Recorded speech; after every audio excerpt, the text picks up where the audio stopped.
All right, welcome to session 5 again. This is Morning in America, the Age of Reagan, 1980 through 1989.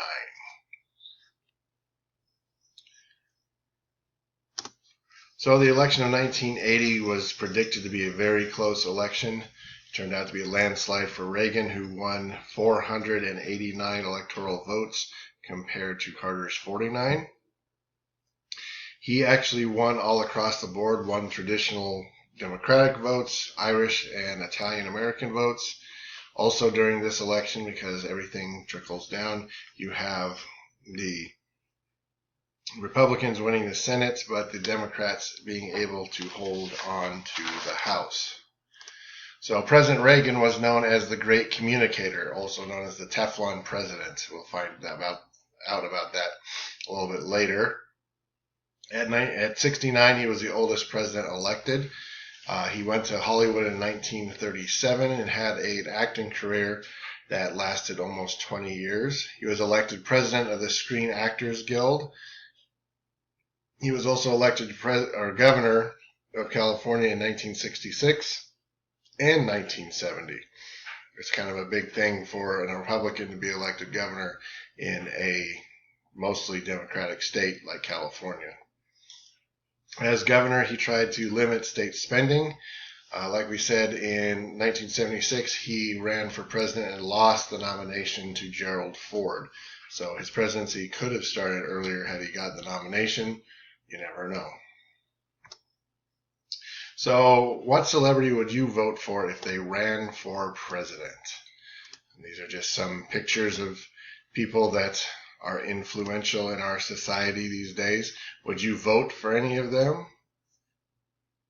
Who knows? So,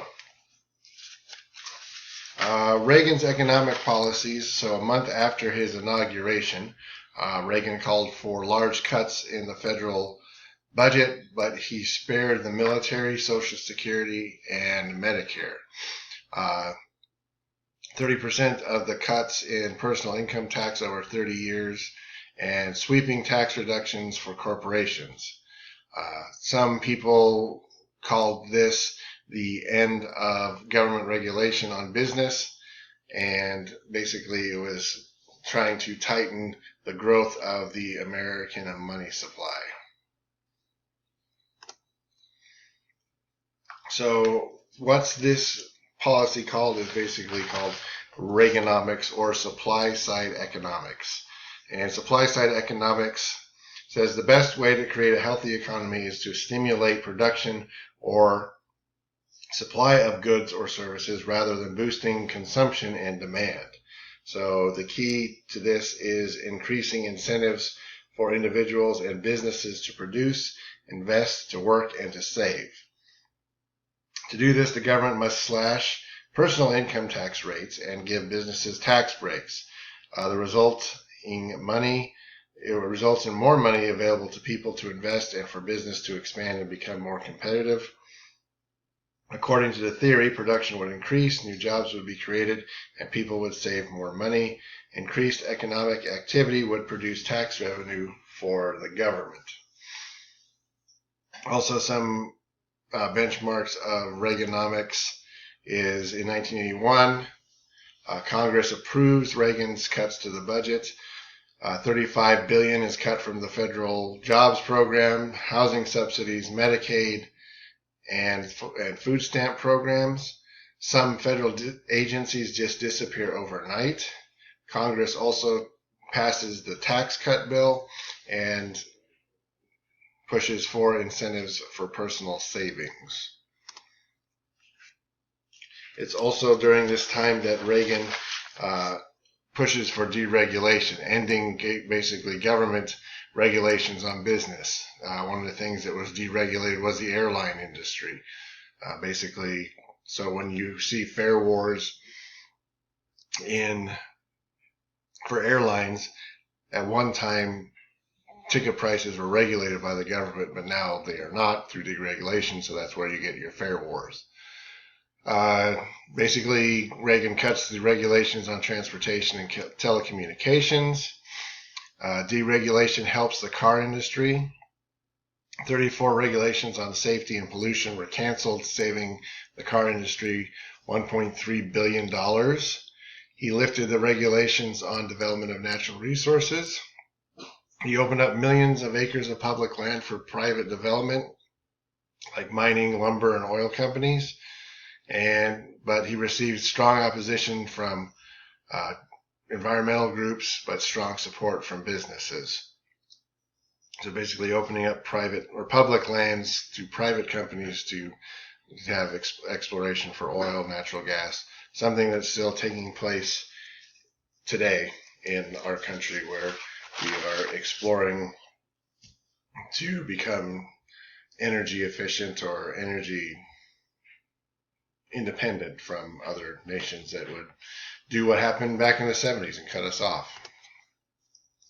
So the results of Reaganomics. Reagan and his economists believed that increased prosperity of the people on the top of society would trickle down to the workers and the poor. Reagan's plans caused the national debt to soar from under $1 trillion to nearly $3 trillion between 1981 and 1989. Double-digit inflation under Carter was reduced to 4%, but unemployment was still at 11%, and deep cuts in federal spending left states and cities desperate for money. So you have tax cuts, deregulation.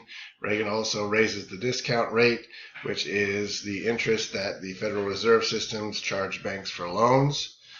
The board made borrowing more expensive and reduced the amount of money in circulation.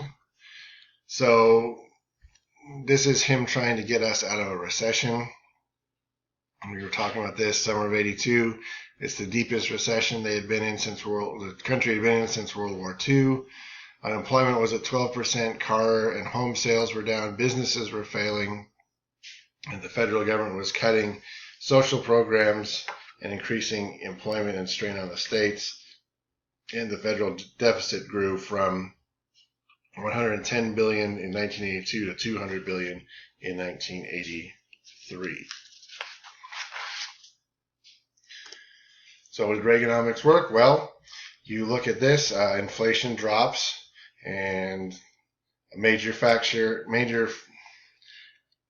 in the inflation drop was the Federal Reserve's tight money control. Also, oil was plentiful, so the inflation drops because there was oil available.